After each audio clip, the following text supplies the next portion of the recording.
Our fallacy was begging the question. The formal definition is the fallacy of begging the question occurs when argument's premises assumes the truth of the conclusion instead of supporting it. In other words, you assume without proof the stand/position or a significant part of the stand that is in the question. In simple words, a begging the question fallacy is when someone assumes a statement is true without giving any proof or evidence to support that statement or claim.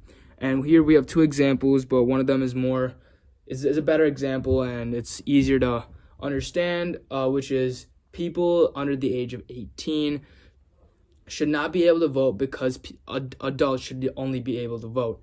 Now see how the statement because adults should be only able to vote does not really support the claim that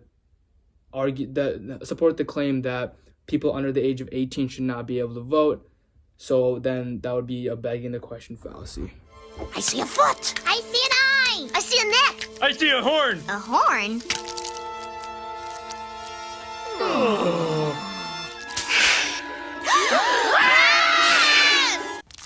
Man, those are some funky-looking birds.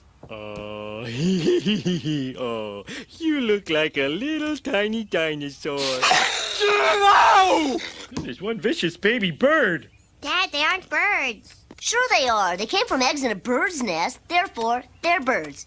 Ixo, fatso. 1, they don't have beaks. 2, they don't have feathers. And 3, they're lizards. You're a lizard. In this clip, Bart assumes that because the animals were born from eggs in a bird's nest, that they must be birds. He assumes that all animals born from eggs in a bird's nest must be birds, when this statement is not self-evident and requires proof. Lisa applies more sound reasoning by demonstrating that the animals do not have characteristics most commonly associated with birds, such as beaks and feathers. By implying that all animals born from eggs in a bird's nest are birds, Bart begs the question.